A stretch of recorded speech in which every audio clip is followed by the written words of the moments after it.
आज हम बात करने वाले हैं शिक्षण विधियों के बारे में, मतलब टीचिंग मेथड्स। ये जानना बहुत दिलचस्प है कि कैसे अलग-अलग तकनीकें हमारे सीखने सिखाने के तरीके पर असर डालती हैं। तो सबसे पहले एक बहुत ही जरूरी सवाल, आखिर एक अच्छी असरदार क्लासरूम का राज क्या होता है? क्या वो टीचर होते हैं, स्टूडेंट्स या फिर किताबें? वैसे तो ये सब जरूरी हैं, पर एक और चीज है जो इन सबको एक साथ जोड़ती है, और वो है शिक्षण विधियां। हाँ, टीचिंग मेथड्स की कला और विज्ञान। इसे ना एक टीचर के टूल किट की तरह समझ सकते हैं। जैसे एक कारीगर के पास अलग अलग औजार होते हैं, वैसे ही एक टीचर के पास अलग अलग तरीके होते हैं। और असली कमाल तो सही समय पर सही औजार इस्तेमाल करने में ही है। तो आज के इस विश्लेषण में हम क्या-क्या देखने वाले हैं? सबसे पहले बात करेंगे तर्क पर आधारित तरीकों की, जैसे आगमन और निगमन। फिर देखेंगे छात्र केंद्रित तरीके, मतलब लर्निंग बाय डूइंग। इसके बाद अवलोकन और समस्या समाधान विधियों पर नजर डालेंगे। और आखिर में अभिन्यास विधि और फिर पूरी चर्चा का एक छोटा सा सारांश। तो चलिए शुरू करते हैं। तो हमारे टूलकिट में जो सबसे पहले औजार हैं, वो है तर्क पर आधारित विधियां। इसमें दो मुख्य नाम आते हैं, आगमन और निगमन, मतलब इंडक्टिव और डिडक्टिव। ये दोनों ही लॉजिक का इस्तेमाल करते हैं, पर बिल्कुल उल्टी दिशाओं से। अब सवाल उठता है कि भाई इन दोनों में फर्क क्या है?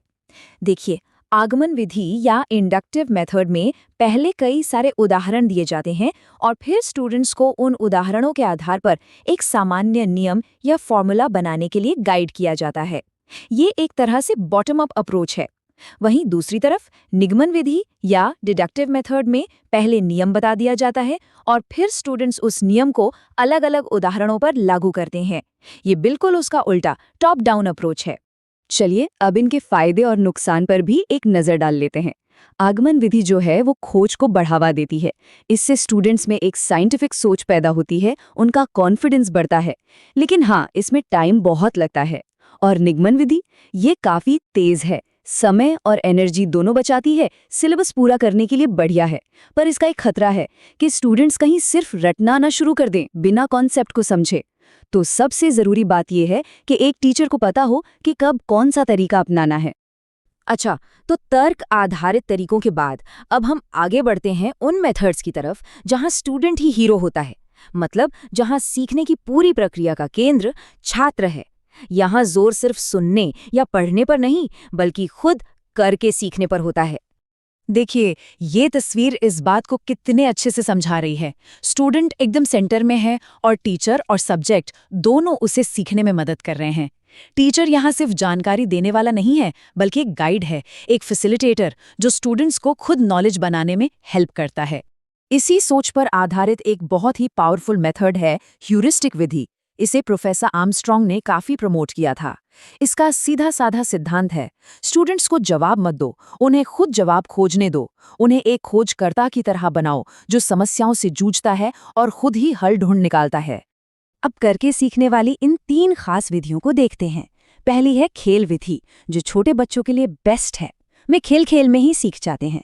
फिर है ह्यूरिस्टिक विधि, जिसकी बात हमने अभी की। ये सेल्फ डिस्कवरी पर फोकस करती है, साइंटिफिक सोच बनाती है। और तीसरी है प्रोजेक्ट विधि। इसमें स्टूडेंट्स को असली दुनिया से जुड़ी कोई प्रॉब्लम या टास्क दिया जाता है, जिससे वो प्रैक्टिकल स्किल्स सीखते हैं।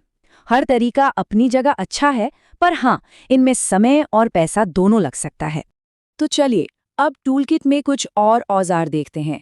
अब हम उन मेथड्स की बात करेंगे जिनमें बारीकी से चीज़ों को देखने, समझने और फिर उस समझ का इस्तेमाल करके मुश्किलों को हल करने पर जोर दिया जाता है। इसमें सबसे खास है समस्या समाधान विधि, यानी प्रॉब्लम सॉल्विंग मेथड। ये एक बहुत ही सिस्टमैटिक तरीका है। ये स्टूडेंट्स को सिखाता है कि एक साइंटिस्ट की तरह कैसे सोचा जाए। मतलब पहले प्रॉब्लम क्या है ये समझो, फिर उससे जुड़ा डेटा इकट्ठा करो, फिर सोचो कि इसका हल क्या हो सकता है। इसे हाइपोथेसिस बनाना कहते हैं।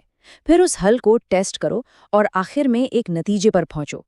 ये सिर्फ जवाब ढूंढना नहीं है, ये सोचने का एक पूरा तरीका सिखाता है। इस ग्रुप में 3 बहुत ही मजबूत तरीके हैं। पहला है निरीक्षण, यानी ऑब्जर्वेशन। ये साइंस और सोशल स्टडीज जैसे सब्जेक्ट्स के लिए बहुत जरूरी है, जहां खुद देखकर सीखना होता है। दूसरा प्रॉब्लम सॉल्विंग, जिसकी हमने बात की, ये सोचने समझने की शक्ति को बढ़ाता है।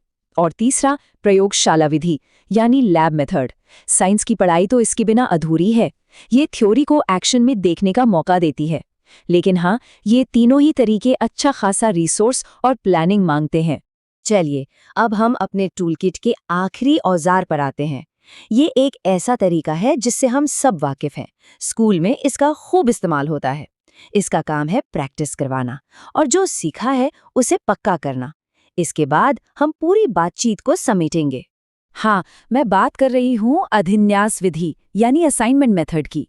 ये क्लास में पढ़ी हुई चीज़ों को मजबूत करने का एक बहुत पुराना और कारगर तरीका है। इससे सेल्फ स्टडी की आदत बनती है, जिम्मेदारी का एहसास होता है। पर इसके कुछ नुकसान भी हैं, क्योंकि ये अकेले किया जाता है तो इससे सोशल स्किल्स डेवलप नहीं होती। और कभी-कभी ये बहुत तेज बच्चों के लिए बोरिंग हो सकता है या छोटे बच्चों के लिए मुश्किल। तो इतनी सारी बातें करने के बाद सबसे बड़ा टेक अवे क्या है? वो ये है कि कोई एक बेस्ट टीचिंग मेथड नहीं होता। एक अच्छा टीचर वो है जिसके टूल किट में ये सारे औजार हों और उसे ये पता हो कि किस स्टूडेंट के लिए, किस टॉपिक के लिए और किस मकसद के लिए कौन सा औजार निकालना है।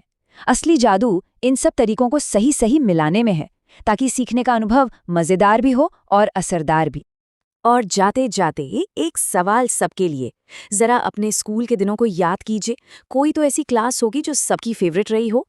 अब जब इन सभी तरीकों के बारे में जान गए हैं तो क्या अंदाजा लगा सकते हैं कि उस टीचर ने कौन सा तरीका या तरीकों का कौन सा मिक्सचर इस्तेमाल किया था जिसने उस क्लास को इतना यादगार बना दिया? सोचिएगा जरूर।